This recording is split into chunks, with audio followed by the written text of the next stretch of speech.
ಚಾಮರಾಜನಗರ ಜಿಲ್ಲೆಯ ತಾಲೂಕಿನ ಪಟ್ಟಣದಲ್ಲಿ ಇಂದು ವಿವಿಧ ಕನ್ನಡ ಪರ ಸಂಘಟನೆಗಳ ವತಿಯಿಂದ ರಾಜ್ಯ ಸರ್ಕಾರ ತಮಿಳುನಾಡಿಗೆ ಕಾವೇರಿ ನೀರನ್ನು ನಿರಂತರವಾಗಿ ಹರಿಸುತ್ತಿರುವುದನ್ನು ಖಂಡಿಸಿ ರಾಷ್ಟ್ರೀಯ ಹೆದ್ದಾರಿಯನ್ನು ತಡೆದು ರಸ್ತೆಯಲ್ಲಿ ಬೂತ್ ಕುಂಬಳಕಾಯಿ ಹೊಡೆಯುವ ಮೂಲಕ ವಿನೂತನವಾಗಿ ಪ್ರತಿಭಟನೆಯನ್ನು ನಡೆಸಿದರು.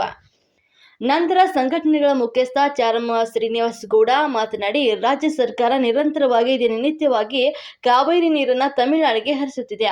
ಇದು ಖಂಡನೀಯ. ನಮ್ಮ ಸಂಘಟನೆಗಳು ಸುಮಾರು ದಿನಗಳಿಂದಲೂ ಕೂಡ ನಿರಂತರವಾಗಿ ವಿವಿಧ ರೀತಿಯಲ್ಲಿ ವಿನೂತನವಾಗಿ ಪ್ರತಿಭಟನೆ ನಡೆಸುತ್ತಾ ಬಂದಿದ್ದರೂ ಕೂಡ ಆಡಳಿತ ಮಂಡಳಿ ಹಾಗೂ ರಾಜ್ಯ ಸರ್ಕಾರ ಕ್ಯಾರೆ ಎನ್ನದೆ ನಾಡಿನ ಕಾವೇರಿ ನೀರನ್ನು ಹರಿಸುತ್ತಿದೆ. ಇದನ್ನು ಈ ಕೂಡಲೇ ರಾಜ್ಯ ಸರ್ಕಾರ ಎಚ್ಚೆತ್ತುಕೊಂಡು ತಮಿಳುನಾಡಿಗೆ ಹರಿಸುತ್ತಿರುವ ನೀರನ್ನು ಈ ಕೂಡಲೇ ನಿಲ್ಲಿಸದೆ ಹೋದರೆ ಮುಂದಿನ ದಿನಗಳಲ್ಲಿ ನಿರಂತರವಾಗಿ ಉಗ್ರವಾದ ಹೋರಾಟವನ್ನ ಮಾಡಬೇಕಾಗುತ್ತದೆ ಅಂತ ತಿಳಿಸಿದರು. ಈ ರಾಜ್ಯ ಸರ್ಕಾರಕ್ಕೆ ತಮಿಳುನಾಡಿನ ಕಾವೇರಿ ನೀರಿನ ಭೂತ ಹಿಡಿದಿದೆ, ದರಿದ್ರ ಹಿಡಿದಿದೆ. ಅದರಿಂದಾಗಿ ನಮ್ಮ ಸಂಘಟನೆಗಳು ಇಂದು ಚಾಮರಾಜನಗರದಲ್ಲಿ ಪ್ರತಿಭಟನೆಯನ್ನು ನಡೆಸುತ್ತಿವೆ. ರಾಜ್ಯ ಸರ್ಕಾರ ಕಾವೇರಿ ನಿರ್ವಹಣಾ ಮಂಡಳಿಯನ್ನ ಈ ಕೂಡಲೇ ರದ್ದುಗೊಳಿಸದಿದ್ದಲ್ಲಿ ಮುಂದಿನ ದಿನಗಳಲ್ಲಿ ನಿರಂತರವಾಗಿ ಉಗ್ರ ಹೋರಾಟ ನಡೆಸುತ್ತೇವೆ ಅಂತ ರಾಜ್ಯ ಸರ್ಕಾರವನ್ನ ಎಚ್ಚರಿಸಿ ಆಕ್ರೋಶವನ್ನ ವ್ಯಕ್ತಪಡಿಸಿದ್ರು.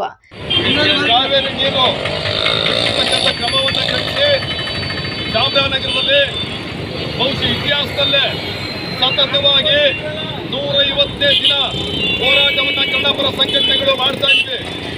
ಇವತ್ತು ವಿಶಿಷ್ಟವಾಗಿ ರಾಷ್ಟ್ರೀಯ ಹೆದ್ದಾರಿಯನ್ನು ತಡೆದು ಬೂತ್ ಕುಂಬಳಕಾಯಿನ ಹಿಡ್ಕೊಂಡು ಏನು ಕಾವೇರಿ ಭೂತ, ಕಾವೇರಿ ದರಿದ್ರ ಈ ರಾಜ್ಯದಿಂದ ತೊಲಗಬೇಕು, ಏನು ಕಾವೇರಿ ನಿರ್ಮಾಣ ಮಂಡಳಿಗೆ ಮಾತಾಡಿದ್ರೆ ತಮಿಳುನಾಡು ಅಂತಕ್ಕಂಥ ಭೂತ ಹಿಡ್ಕೊಂಡಿದೆ.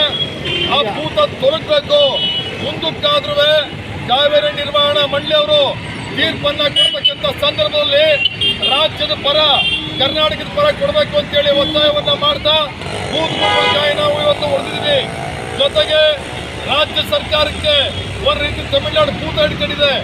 ಆ ರಾಜ್ಯ ಸರ್ಕಾರಕ್ಕೂ ತಮಿಳುನಾಡು ಭೂತ ತೊಲಗಿ ನಮ್ಮ ರಾಜ್ಯದ ಪರವಾಗಿ, ಜನಗಳ ಹಿತಾಸಕ್ತಿಯ ಪರವಾಗಿ ರಾಜ್ಯ ಸರ್ಕಾರ ನಿಲ್ಲಬೇಕು ಅಂತೇಳಿ ಈ ಬೂತ್ ಕುಂಬಳಕಾಯಿನ ಹೊಡಿತಾ ಇದ್ದೀವಿ.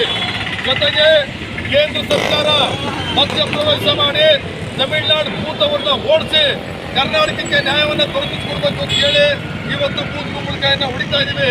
ಇವತ್ತು ವಿಶಿಷ್ಟವಾಗಿ ಒಂದು ವಿನೂತನವಾದ ಪ್ರತಿಭಟನೆಯನ್ನ ಮಾಡ್ತಾ ತಮಿಳುನಾಡಿಗೆ ಏನು ರಾಜ್ಯ ಸರ್ಕಾರ ನೀರನ್ನ ಪ್ರತಿನಿತ್ಯ ಬಿಡ್ತಾ ಇದೆ, ಈ ರಾಜ್ಯದ ಹಿತಾಸಕ್ತಿಯನ್ನು ಮರೆತು ತಕ್ಷಣ ತಮಿಳುನಾಡಿಗೆ ಬಿಡ್ತಕ್ಕಂಥ ನೀರನ್ನ ನಿಲ್ಲಿಸಬೇಕು ಅಂತೇಳಿ ಒತ್ತಾಯವನ್ನ ಮಾಡ್ತಾ, ಕೇಂದ್ರ ಸರ್ಕಾರ ಮಧ್ಯಪ್ರವೇಶ ಮಾಡಬೇಕು ಅಂತೇಳಿ ಒತ್ತಾಯವನ್ನ ಮಾಡ್ತಾ ಮತ್ತು ಕಾವೇರಿ ನಿರ್ಮಾಣ ಮಂಡಳಿಯನ್ನ ಕೇಂದ್ರ ಸರ್ಕಾರ ತಕ್ಷಣ ವಜಾ ಮಾಡಬೇಕು ಅಂತೇಳಿ ಒತ್ತಾಯವನ್ನ ಮಾಡ್ತಾ ಪ್ರತಿಭಟನೆಯನ್ನ ಇವತ್ತು ಮಾಡ್ತಾ ಇದೀವಿ.